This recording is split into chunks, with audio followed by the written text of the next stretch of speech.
This is Just in Case of American Newscape, joining our friend and mentor Joyce Rockwood for some insight on how she teaches healing from the inside out. Joyce joins us to share another natural health solution. Today, another glimpse at colon health and happiness. Hello, Joyce. Welcome back to American Hey, Newscape. Justin. Excuse me.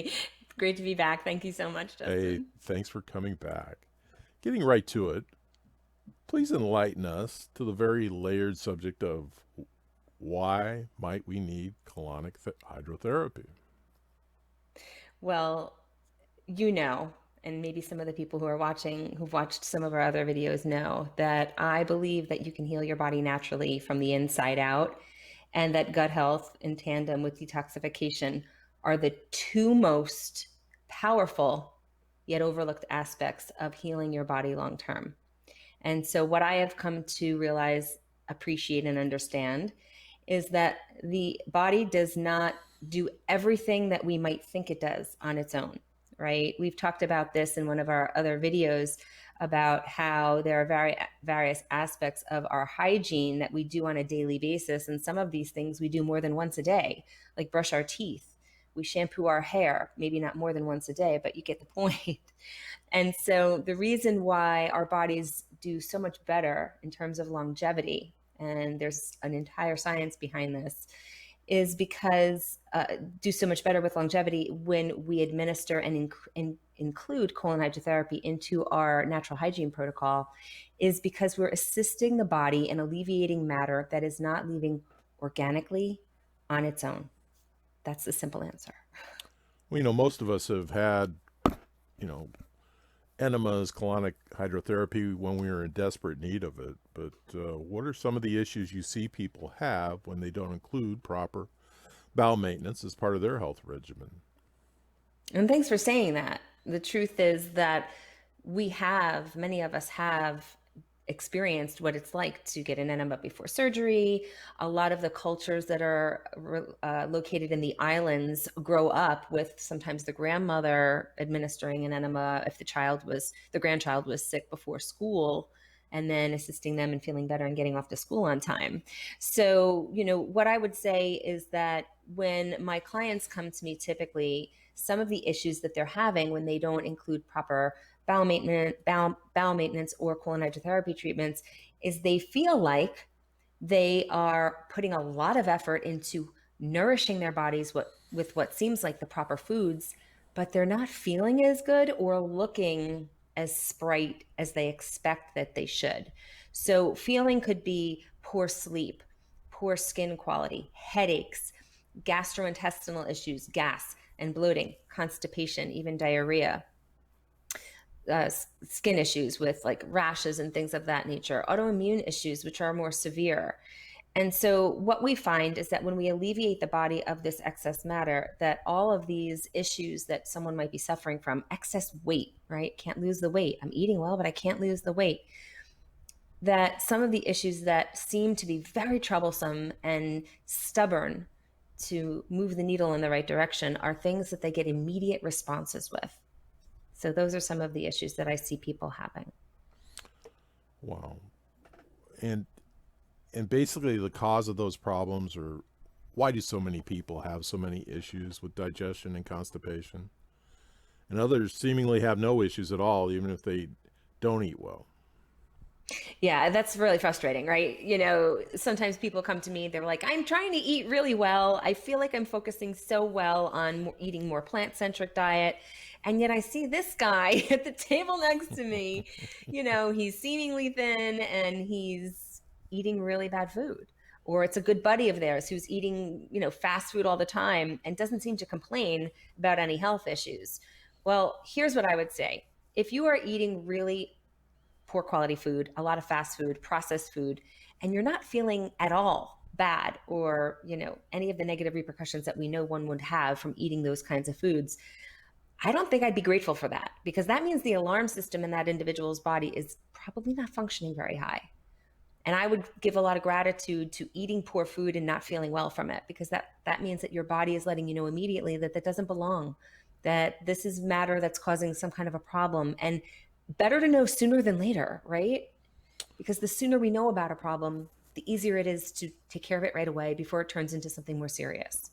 So a lot of times people have, in my line of work, we call it inherited energy, which means that maybe they had good ancestral genes. Maybe their grandparents were living on the farm and they were really close to nature and they didn't have a lot of exposure to highly processed foods. They ate things that were literally, grown in the backyard and plucked that day when they were fresh to be eaten. And so if you are coming from ancestry that has really good genes of that nature, you might be someone who has the benefit of also having good genes, right? Now, sometimes people can take advantage of that and not eat well and still kind of get away with it, as people like to say, get away with it, but they're not really getting away with anything if in their 60s or in their 70s, they've got a lot of diseases and their quality of life is low. Sometimes people are born with genes that are not of the greatest quality. And the further away we get from the genes that may have been somewhat healthy, it becomes more challenging for us to take advantage of that. And if we're not eating well, then we're going to probably experience even worse repercussions because, we can just do so much with what we're given. And we really don't want to take advantage of that. A lot of times people will come to me and say things like, my grandfather or my great grandfather lived till he was 102 and he was smoking a cigar and having whiskey every night. But, he was living to that age in spite of what he did, not because of what he did. So I like to remind people that we don't want to take advantage of poor behavior or bad behavior or, not eating well, not to put too much of a label on it, but unfavorable habits. We don't want to take advantage of that. We really want to do whatever we can to secure our well-being by being knowledgeable and being wise and being responsible, self-responsibility with our choices and with our health. Well, you spark a thought in me. If we're not as healthy and as vibrant and as active as our grandparents were at this age, and they did come from that stock where they ate fresh foods, they ate homemade bread, we should maybe assess where we are and what we're doing. Absolutely. We should try and close that gap. And you talk about genes, and there's a shining example that genes are just not what they used to be. And if you don't believe me, ask Levi Strauss. So I'll ask Levi, and Ask I'll also Levi. ask Harvey Kellogg. Harvey Kellogg's a very famous doctor, naturopathic doctor and surgeon.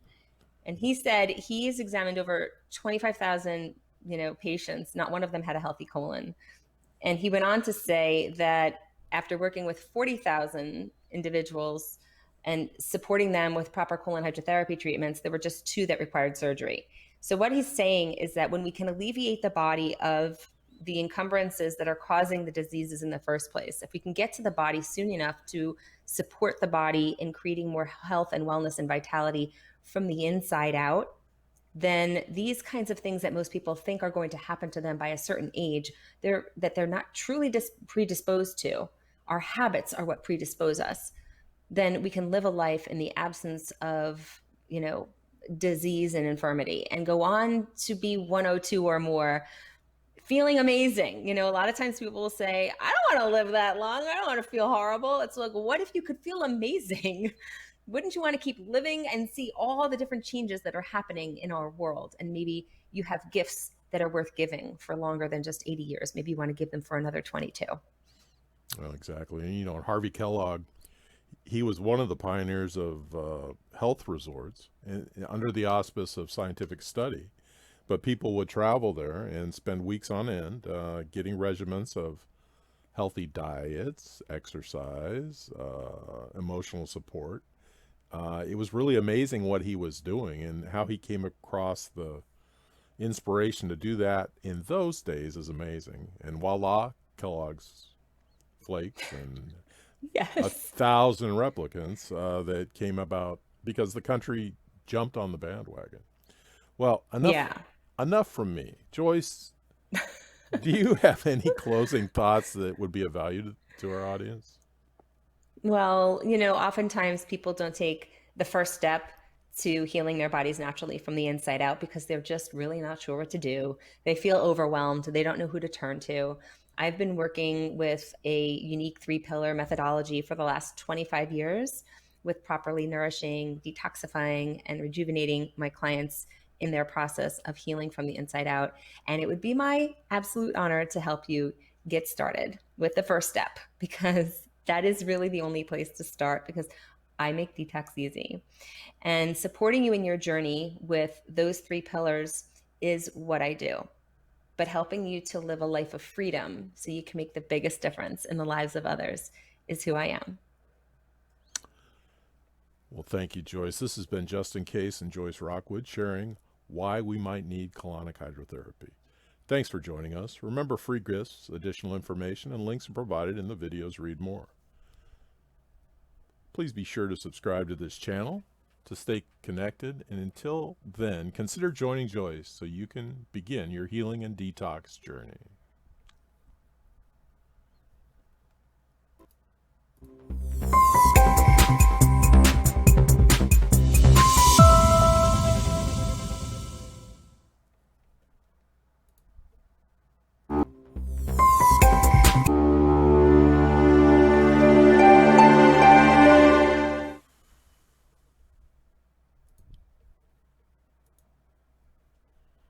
Okay.